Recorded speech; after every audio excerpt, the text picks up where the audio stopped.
Hello दोस्तों, नमस्कार। सभी मेरे भाई बहनों को। तो पेपर आप लोगों के आने वाले हैं 15 दिन के बाद में। तो मेरी यही आप लोगों से रिक्वेस्ट है कि बिल्कुल भी अपना आत्मविश्वास कम नहीं कीजिएगा। कॉन्फिडेंस लूज़ करने से अपना ही नुकसान होता है। तो जितना ही कॉन्फिडेंस अपना दृढ़ मजबूत रखेंगे उतना ही आपको पेपर हल करने में लाभ मिलता है। क्योंकि ऐसा होता है ना कि जब हम एकदम कॉन्फिडेंस हमारा लो हो जाता है तो हमें समझ में नहीं आता हमें कौन सा क्वेश्चन सही करना है, कौन सा गलत। तो इसके लिए सबसे ज़रूरी है पेशेंस बनाए रखना, धैर्य से अपना काम करें सोच समझ कर कि गोला हमें ए में करना होता है और हम बी में करके चले आते हैं। फिर घर में जब आते हैं शांति से देखते हैं, अरे ये तो मुझे आता था, मैंने गलत कर दिया, ये टिक लगाया था, वो कर दिया। तो ऐसा नहीं करना है। पेपर के पहले से आपको मेंटली प्रिपेयर होना है कि हमें शांति मन से पेपर देना है क्लियर करने के लिए, है ना। तो जितने भी मेरे भाई बहन हैं और फर्स्ट टाइम एग्ज़ाम दे रहे हैं तो बिल्कुल भी घबराएं नहीं।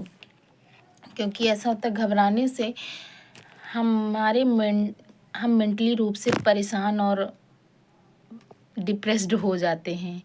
तो ऐसा बिल्कुल नहीं करना है और आप बहुत अच्छे से पेपर करिए और परेशान मत होइए, घबराइए मत।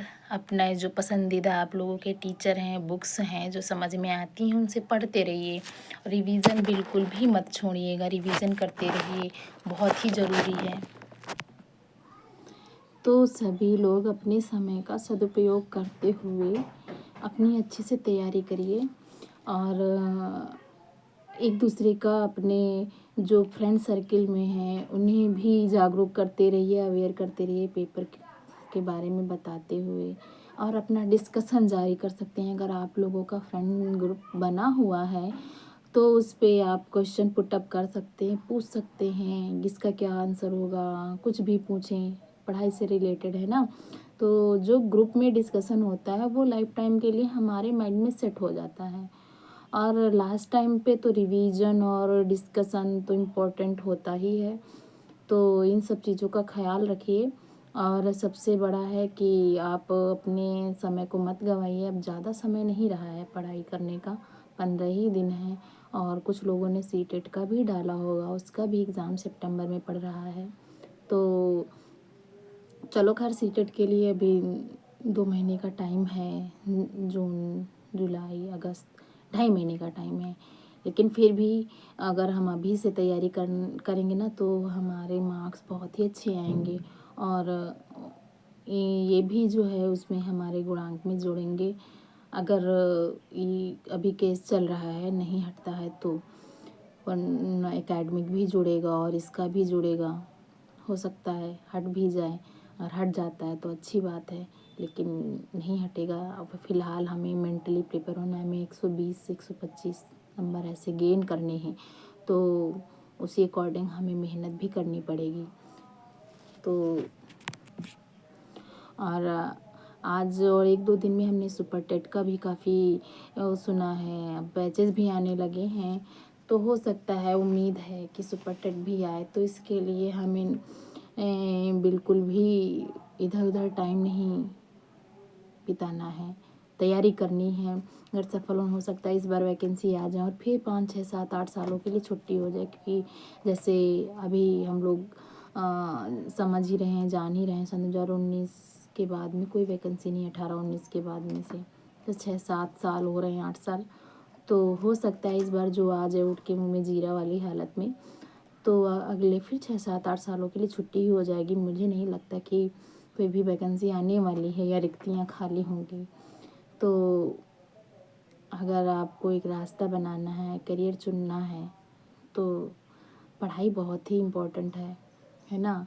तो क्योंकि इतना महंगा कोर्स आप किए हैं, इतनी महंगी फ़ीस लगा के, कोई गृहिणी है, कोई अपना कोई घर संभाल रहा है, कोई परिवार को संभाल रहा है, भाई बहन को सबकी पढ़ाई समझ रहा है। लड़कों पे भी रिस्पॉन्सिबिलिटी होती है, लड़कियों और महिलाओं के भी जो मैरिड हैं उनके भी लिए समस्या होती है। और अपनी अपनी फैमिली में रह कर के सारी ज़रूरतें पूरी करते हुए पढ़ाई करना कोई आसान चीज़ नहीं है। और बच्चे भी होंगे किसी किसी के, है ना।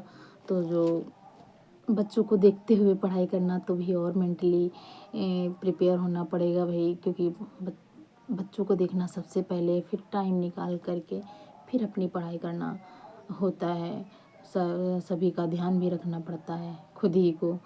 तो भाई फैमिली वाले जिनके हैं समझदार, जागरूक होइए और अपनी जो बहुएँ हैं उनको भी पढ़ने का मौका दीजिए। कुछ काम थोड़े बहुत आप अपने फैमिली वालों के लिए भी दे दीजिए कि आप इसमें हेल्प कर दीजिए, तब तक आपका काम जल्दी हो जाएगा। जो समय बचेगा आप उसमें पढ़ाई लिखाई अच्छे से कर सकती हैं। घर में मदर इन लॉज़ हैं, सिस्टर इन लॉज़ जो भी हैं, तो आप उनके साथ थोड़ा बहुत हाथ बँटवा सकते हैं। और फैमिली वालों को भी सोचना चाहिए कि अगर हमारी बहू पढ़ रही है आगे कुछ करने के लिए, तो उन्हें सपोर्ट करना चाहिए।